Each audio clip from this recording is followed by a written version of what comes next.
Imagine uma cidade que se ergueu sobre pilares de glória e poder, mas cujas fundações apodrecem em segredos sombrios. Roma, a eterna, não era apenas um império de mármore e legiões invencíveis, era um labirinto de desejos proibidos, traições sangrentas e verdades que os poderosos tentaram enterrar para sempre, e foi sob essa sombra densa que Júlio César começou sua trajetória. Não em um mundo de luz e honra, mas em um mundo onde sobrevivência era mais importante do que moral, onde lealdade era vendida, comprada e traída. E desde cedo César aprendeu que tradição não protegia ninguém, que leis eram flexíveis, que medo era mais útil do que virtude, e que em Roma, quem controla a narrativa controla tudo. E se você acha que conhece César por estátuas, moedas ou livros de história, saiba que o que você vai ouvir não é uma narrativa heroica. É uma descida ao lado mais sombrio do poder absoluto, é entender como Roma apodreceu de dentro para fora. E se você ficar comigo até o final, vai compreender por que César não apenas sobreviveu nesse sistema, ele prosperou, moldou o sistema para si, e Roma caiu porque homens como ele souberam transformar crueldade em controle e medo em lealdade.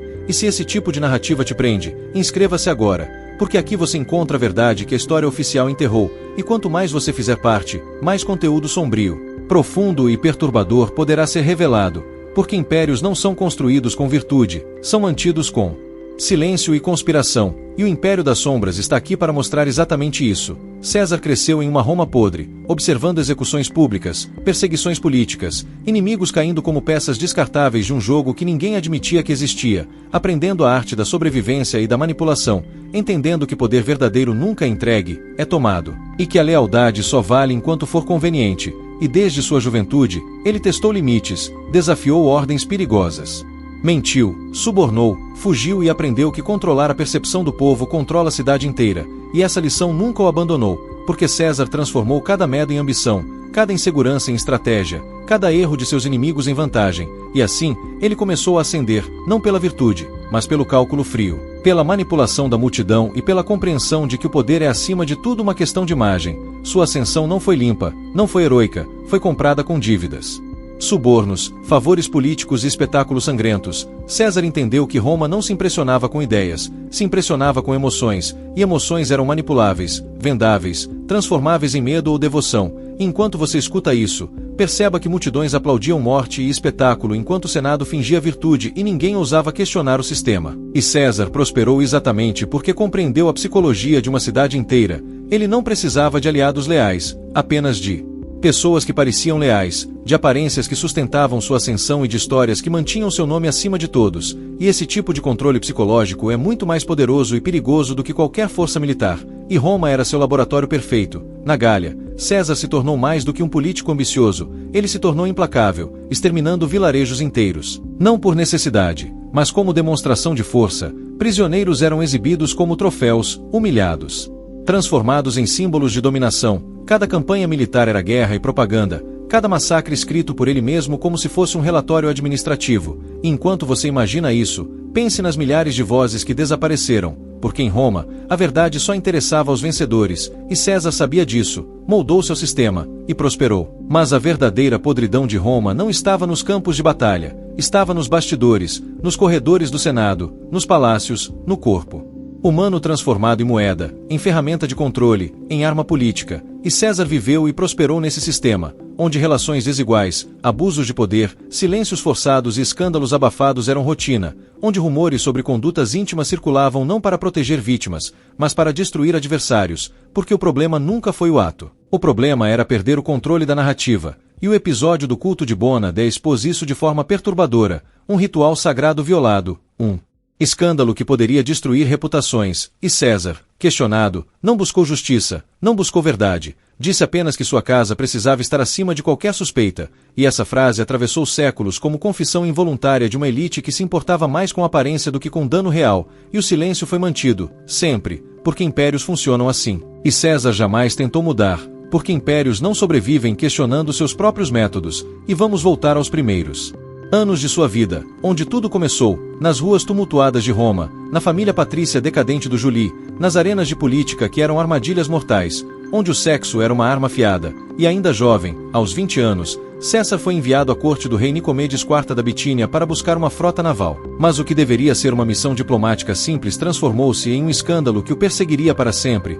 Rumores nos corredores do Senado alegavam que César não era apenas um Emissário, mas amante do rei, assumindo o papel submisso que na rígida sociedade romana era visto como humilhação imperdoável. Seus rivais como Marcus Bibulus o apelidaram de Rainha da Bitínia, uma provocação que ecoava em canções vulgares cantadas por soldados. César conquistou a Gália, mas Nicomedes conquistou César. Era verdade? Historiadores como Suetônio registram que César voltou a Bitínia dias após partir, alegando cobrar uma dívida, mas o cheiro de intriga sexual pairava no ar.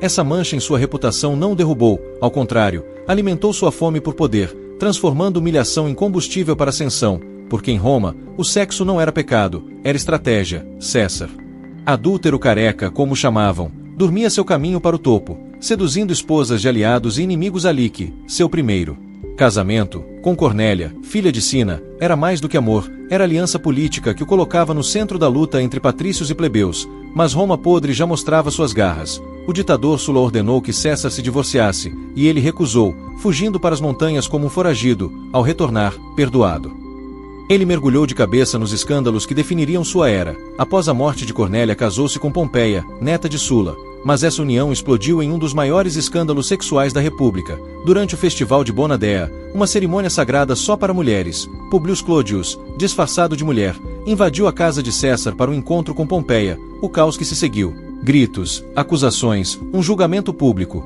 levou César a divorciá-la, declarando famosamente que a esposa de César deve estar acima de qualquer suspeita. Mas era hipocrisia? Enquanto isso, César acumulava amantes. Postumia, esposa de Servio Sulpicius, Lolia, cujo marido, um general, permitiu a fé, Tertula, mulher de Marcus Crassus, e até Múcia, esposa de seu aliado Pompeu. Cada liaison era um nó em uma rede de poder, mas nenhuma comparável à sua paixão por Servilia, mãe de Marcus Brutus. Sim, o mesmo Brutus que o apunhalaria anos depois. Rumores diziam que Brutus poderia ser filho de César, adicionando uma camada de incesto familiar ao drama. E então veio Cleópatra, a rainha egípcia, com quem ele teve um filho, Caesarion, um relacionamento que escandalizou Roma por misturar política com luxúria oriental, ameaçando a pureza romana com influências estrangeiras. Mas o podre de Roma não se limitava aos lençóis, ele jorrava em sangue nos campos de batalha, como questor, pretor e cônsul. César forjou sua lenda nas guerras gálicas de 58 a 50 a.C., conquistando territórios que dobraram o tamanho da República. Ele massacrou tribos inteiras, vendendo centenas de milhares como escravos para financiar sua ambição. Em Alesia cercou Vercingetorix e sua força de 80.000, famintos até a rendição, um cerco que custou 1 milhão de vidas gaulesas segundo estimativas. Era glória ou genocídio disfarçado de conquista?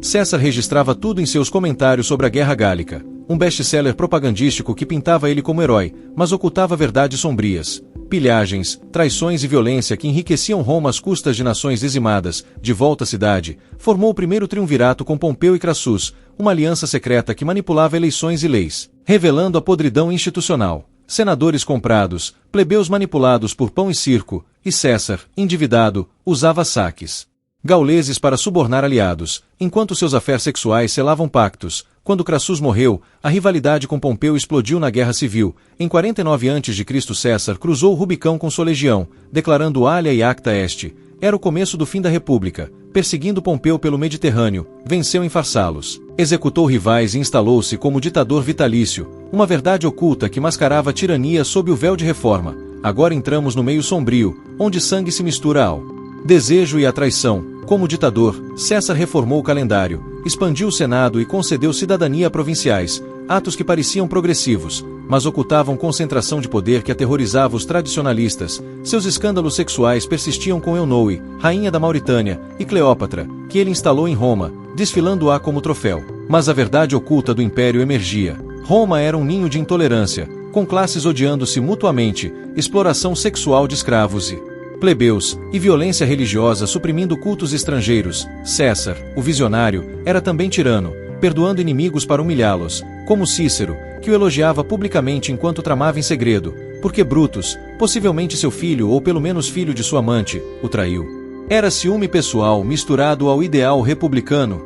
Nos idos de março de 44 a.C., no teatro de Pompeu, 23 punhaladas selaram seu destino. Et tu, Brute. Até tu, Brutus.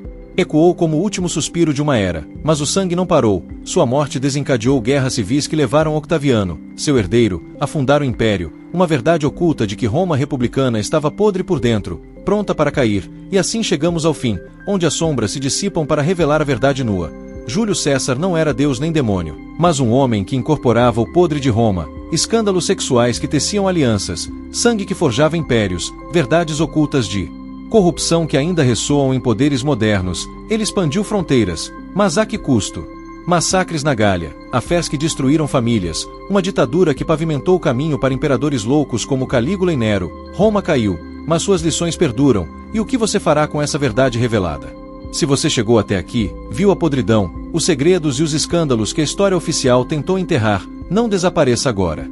Inscreva-se no canal, ative o sininho e torne-se parte daqueles que ousam encarar a verdade completa, porque apenas quem permanece até o último suspiro conhece os bastidores do poder absoluto e das sombras que moldaram Roma e ainda moldam o mundo hoje. Cada vídeo é um portal para os segredos que ninguém quer que você saiba. Não perca o próximo capítulo, pois a escuridão está apenas começando.